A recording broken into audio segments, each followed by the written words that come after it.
Olá pessoal, este grupo é composto por Jenison da Anunciação, Everton Silva, Muriel Acosta, Raíssa Stephanie, Sandiele de Jesus e Thiago Marques.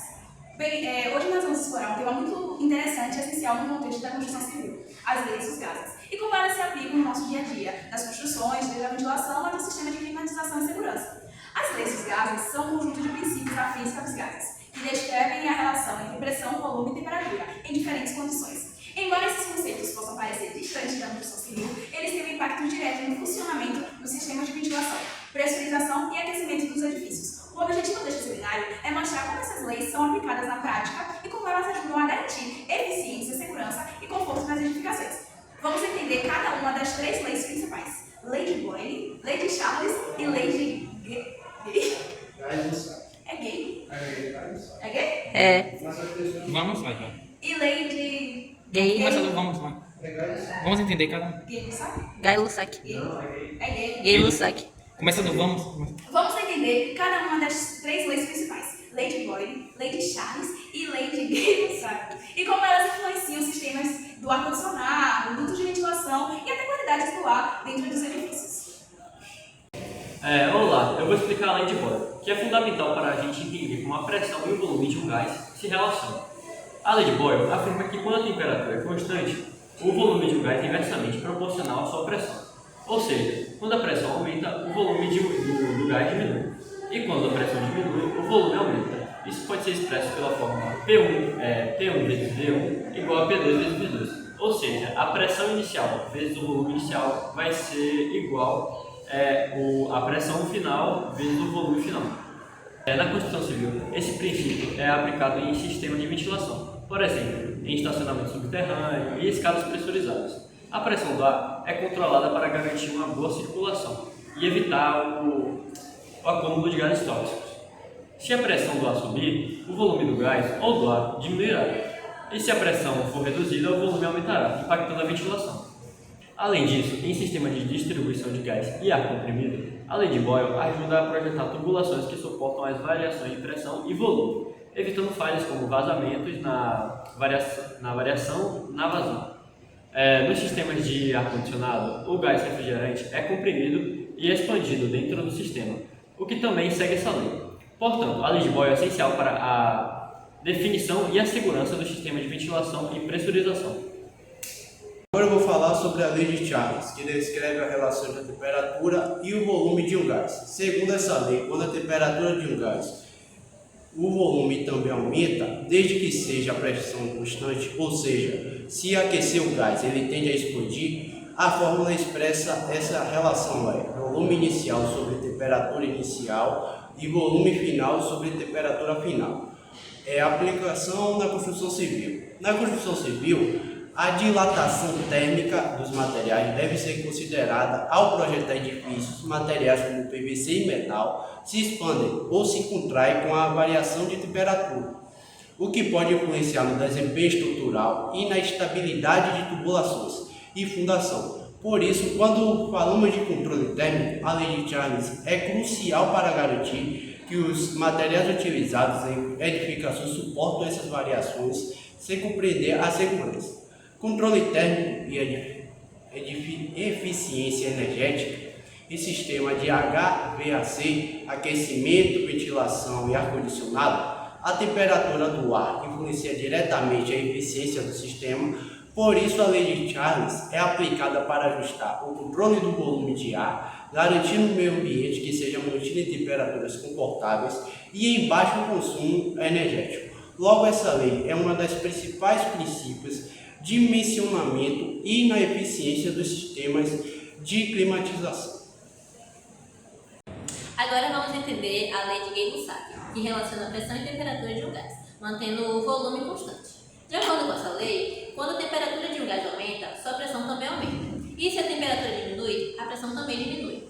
A fórmula para essa relação é P1 sobre T1 igual a P2 sobre T2, onde P1 e T1 é a pressão e temperatura inicial e P2 e T2 são a pressão e temperatura final. Bom, essa lei tem grande importância em sistemas de gás e aquecimento.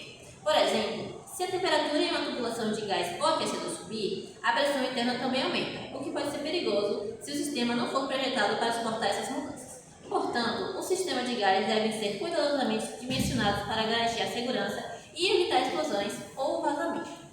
Bom, em sistema de aquecimentos e tubulações de gás, a lei de Gay-Lussac é usada para dimensionar o sistema de forma que suportem variações de temperatura sem comprometer a segurança.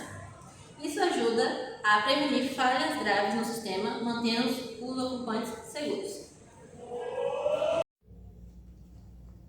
Agora vamos ver como a equação dos gases ideais entra na construção civil. A equação é a seguinte: é PV igual a nRT. O P é a pressão do gás, o V é o volume, N é a quantidade de substância, R é constante dos gases ideais e T é a temperatura absoluta, ela é dada em Kelvin.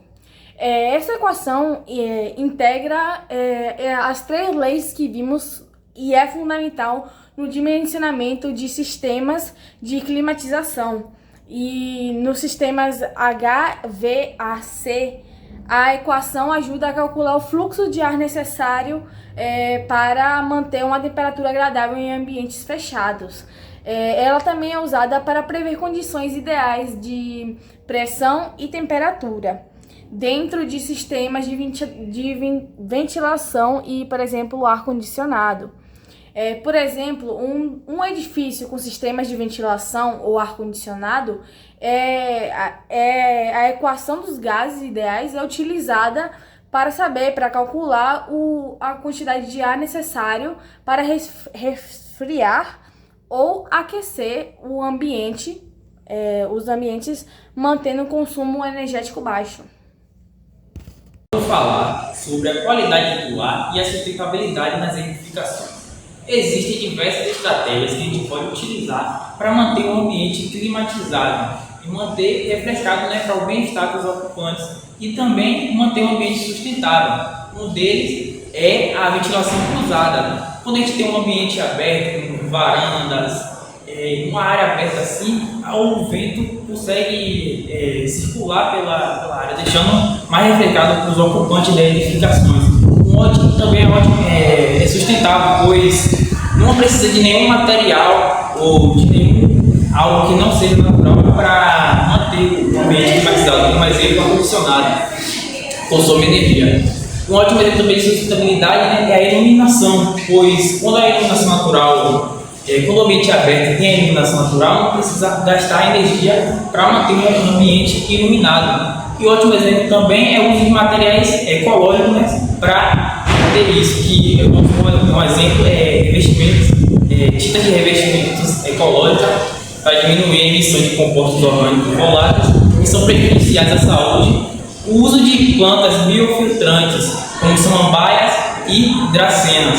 Um exemplo também é o telhado verde, que melhora a climatização do ambiente. Paredes verdes também fazem esse papel bastante. Essas estratégias podem ajudar muito na sustentabilidade e diminuir o impacto no meio ambiente. E muitos edifícios conhecidos utilizam, como o edifício Jacarandá, São Paulo, no Brasil, que utiliza dessas estratégias para diminuir o impacto no meio ambiente.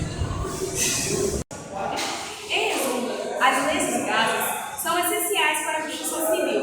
Elas são fundamentais para sistemas de pressurização, ventilação, climatização e segurança em edifícios. A compreensão de como a pressão, volume e temperatura se relacionam ajuda a projetar sistemas mais eficientes e seguros. A equação dos gases ideais e outras fórmulas são ferramentas poderosas para otimizar o consumo energético, melhorar o conforto térmico e garantir a qualidade do ar. Com o uso dessas leis, podemos construir ambientes mais sustentáveis, confortáveis e seguros para todos. Muito obrigada pela atenção.